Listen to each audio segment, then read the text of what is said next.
You know, it's funny. One of the simplest shapes you can possibly draw holds a secret code. A code that governs everything from how planets orbit to the design of the wheels on your car. Today, we're going to unpack the secrets of the circle. It's a shape so perfect, its rules are basically written into the fabric of the universe. So let's dive in. So, really, what is it about the circle that just feels so perfect? I mean, think about it. It's everywhere you look. Spinning planets, the iris in your eye, the wheels that literally move our world forward. But that feeling of perfection isn't just a hunch. It's a hard-coded geometric truth. And to get it, we've got to start by looking at its basic DNA. All right, let's break this thing down. The DNA of a circle. You'd think something so perfect would be super complicated, right? But nope, it's built from just two incredibly simple ingredients. It all starts with one single point, the center. That's it. Just think of it as the anchor, the unmoving heart of the whole operation.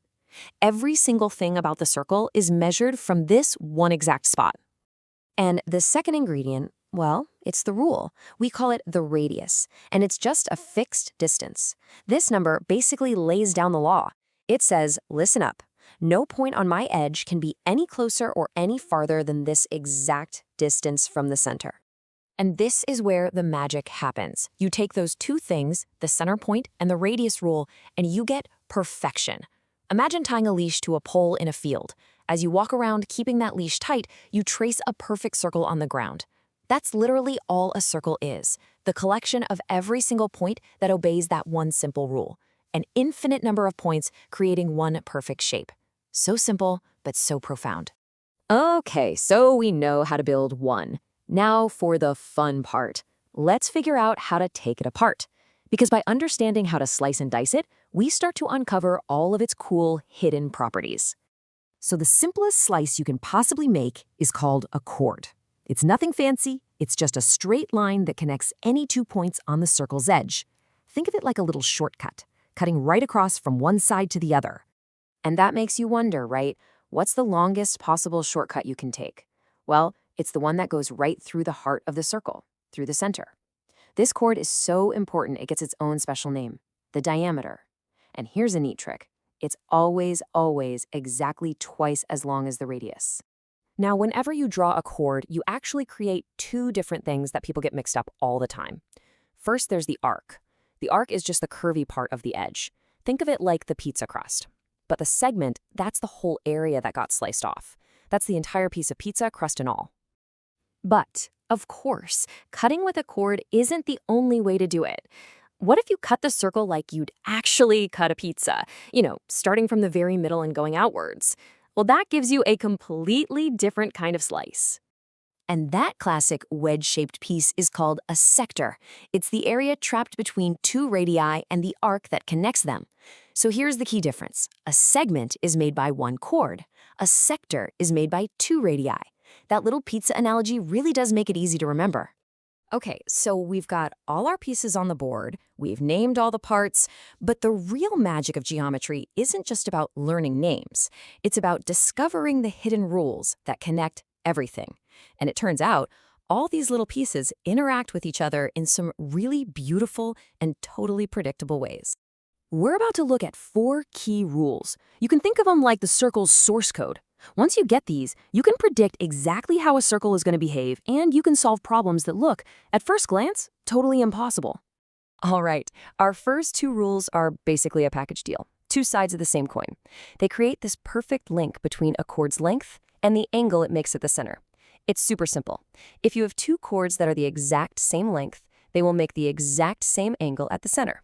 And it works perfectly in reverse. If 2 chords make the same angle, they have to be the same length. It's a clean one-to-one relationship. Okay, now this next one, this one's a real game changer. It's probably the single most useful rule you'll learn about circles. So picture this. Take any chord. I don't care which one.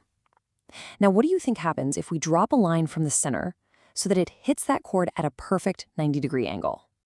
It slices that chord into 2 perfectly equal halves, every single time.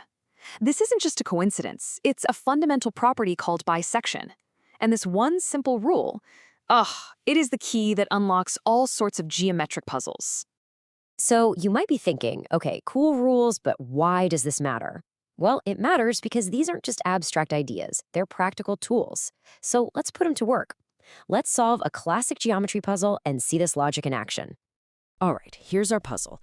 We've got a circle, its radius is 13 centimeters, and somewhere inside it, there's a chord that's 10 centimeters long. The question is simple. What's the distance from the center to that chord? Now, it might seem kind of tricky, but trust me, we literally just learned the exact rule we need to crack this thing wide open. Okay, let's walk through this. First, we draw that perpendicular line from the center right down to the chord. Now we use our secret weapon, that rule we just learned. That line instantly chops our 10-centimeter chord into two equal 5-centimeter pieces.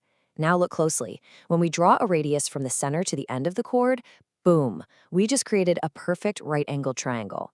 We know the longest side, the hypotenuse, is just the radius, that's 13. We know one of the shorter sides is half the chord, that's 5. So now all we have to do is pull out an old friend, the Pythagorean theorem, to find that last missing side. And when you run the numbers, what do you get? 12. Exactly 12 centimeters. That's our answer. A problem that seemed kind of tough suddenly became simple, and it's all because we knew one of the hidden rules. That is the power of geometry. So let's just zoom out for a second and think about what we just did. We started with a shape that couldn't be simpler, and we discovered this whole system of elegant, predictable rules hiding right under the surface. And that's the real takeaway here. The beauty of a circle isn't just in its smooth curve. It's in the powerful, predictable code that's running things behind the scenes. And once you understand that code, you can predict how it's going to act, you can solve problems, and a simple shape suddenly transforms into this powerful, logical system. So we've cracked the basic code of the circle. We've seen how its beautifully simple definition blossoms into this whole world of elegant rules and properties. The question now is, what other shapes are out there, just waiting for us to come and uncover their secrets?